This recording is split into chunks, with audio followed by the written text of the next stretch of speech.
Apabila kita memilih makanan dalam kehidupan seharian, Islam sangat menitik beratkan seluruh umatnya supaya sentiasa mencari makanan yang halal dan sihat. Lazimnya dalam bidang industri pemprosesan, makanan halal merupakan satu prospek pasaran yang mempunyai peluang luas untuk dibangkukan secara global. Sebagai seorang usahawan yang ingin berjaya, kita tidak boleh sentiasa berada dalam zon selesa dengan perniagaan yang sedang dijalankan. Setiap usahawan perlulah sentiasa berusaha menghasilkan sesuatu yang baharu dan berbeza tetapi bernilai dan diterima oleh masyarakat dengan menggunakan segala sumber yang ada. Singapura merupakan sebuah negara maju yang sentiasa menjadi tumpuan masyarakat Malaysia untuk mencari rezeki walaupun mahupun melancong. Namun, salah satu keluhan mereka ialah pilihan makanan halal tidak terdapat secara meluas di Singapura. Dengan ini, kami berpotensi untuk mendapat keuntungan yang banyak kerana ramai orang akan mengunjungi restoran kami sekiranya ingin membuka cawangan restoran makanan halal di sana.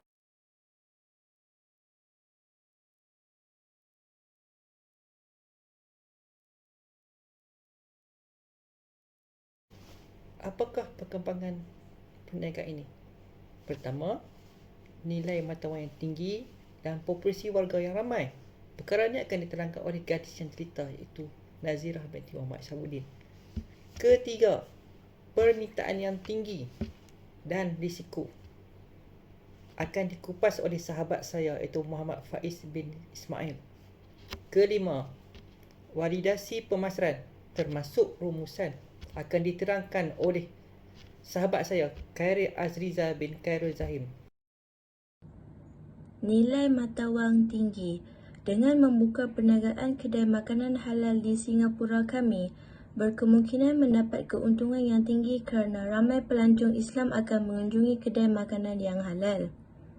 Tambahan pula, dengan nilai mata wang yang tinggi akan memberi keuntungan yang berbeza sekiranya dibandingkan dengan Malaysia. Namun begitu, semasa fasa awal dalam pengembangan cawangan perniagaan di sana, ia memerlukan modal yang agak banyak kerana nilai mata wang di Singapura yang agak tinggi. Walau bagaimanapun, terdapat banyak pilihan yang boleh diguna pakai untuk pemilik perniagaan apabila tidak mempunyai sumber kewangan yang kukuh. Biasanya, kita boleh membuat pinjaman daripada peminjam-peminjam yang mempunyai lesen yang sah seperti bank. Populasi warga Melayu. Semua perniagaan makanan halal di Singapura dijangka akan terus berkembang dan mempunyai tapak yang kukuh untuk bersama-sama bersaing dalam industri pemakanan. Hal ini kerana ia seiring dengan peningkatan permintaan yang melibatkan produk makanan halal. Dengan adanya lebih banyak perniagaan makanan halal, secara tidak langsung akan dapat meningkatkan kehadiran pelancong Muslim di Singapura yang mempunyai kuasa perbelanjaan yang tinggi.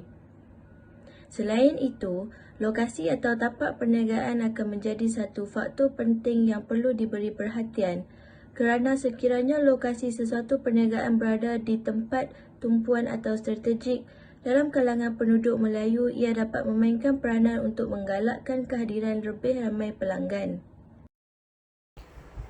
Permintaan pelanggan. Permintaan daripada orang ramai merupakan salah satu faktor yang akan menentukan kejayaan perniagaan kita. Terdapat kajian mengatakan bahawa Singapura merupakan sebuah negara yang hanya mempunyai beberapa kedai makanan halal, tetapi mempunyai bilangan masyarakat Melayu yang agak tinggi. Oleh itu, keadaan ini membuktikan permintaan terhadap makanan halal di Singapura masih tinggi dan seterusnya akan dapat meningkatkan ekonomi dalam bidang industri makanan halal. Jika perniagaan yang diusahakan mendapat permintaan tinggi dalam kalangan pelanggan, maka ia akan berkembang seterusnya membuktikan kita dapat menjadi seorang usahawan yang berjaya. Risiko.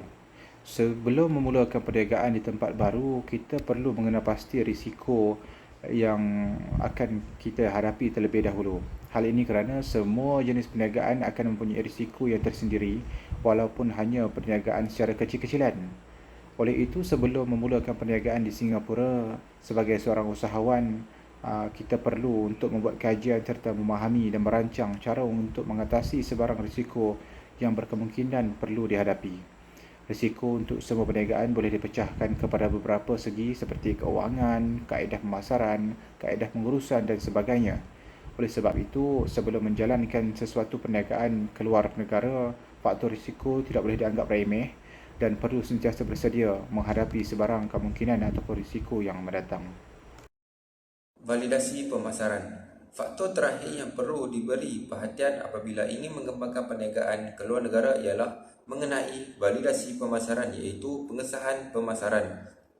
Ini kerana setiap negara telah mempunyai satu perniagaan yang menjadi pilihan warga tempatan di sana. Sebagai contoh, apabila kita ingin membuka cawangan restoran halal di sesuatu lokasi, kita perlu memberi perhatian kepada pesaing-pesaing yang terdapat di sekitar kawasan tersebut. Hal ini kerana apabila terdapat terlalu banyak pesaing, perniagaan kita sukar untuk mencari pelanggan dan berkembang maju. Contohnya, kedai makanan halal selalunya mempunyai pesaing yang menjual makanan dengan menu yang lazat dan harga yang berpatutan. Tambahan pula, apabila mereka telah beroperasi dalam jangka masa yang lama dan mempunyai pelanggan yang tetap yang tersendiri. Oleh itu, sebelum membuka cawangan di tempat baru adalah penting sekiranya mengambil berat mengenai validasi perniagaan dengan mengetahui pesaing-pesaing yang terdapat di kawasan tersebut. Walaupun begitu, Singapura merupakan sebuah negara yang kekurangan restoran makanan halal dan risiko pesaing dalam perniagaannya sama adalah kurang dan mudah untuk kami mengembangkan perniagaan. Oleh itu, pengesahan pasaran terlebih dahulu adalah antara perkara utama yang perlu kami berikan perhatian sebelum memulakan perniagaan agar dapat mengekalkan jenama perniagaan kami di sana. Kesimpulannya, apabila seseorang usahawan ingin meluaskan pasaran tempatan ke luar negara, faktor seperti keuntungan, permintaan, pasaran lokasi, populasi sasaran dan risiko merupakan faktor yang penting yang perlu diambil kira. Setiap usahawan ingin mengembangkan perniagaan mereka, tetapi belum memulakan perniagaan mereka perlu membuat persediaan yang rapi terlebih dahulu untuk menjadi seorang usahawan yang berjaya. Namun, ialah tidaklah semudah yang disangka. Setiap perniagaan mempunyai faktor tersendiri yang perlu diambil kira sebelum memulakan atau mengembangkan perniagaan. Singapura merupakan negara yang mempunyai bilangan majoriti orang Melayu yang agak tinggi. Ini kerana ianya berada di kedudukan yang kedua selepas kaum Cina.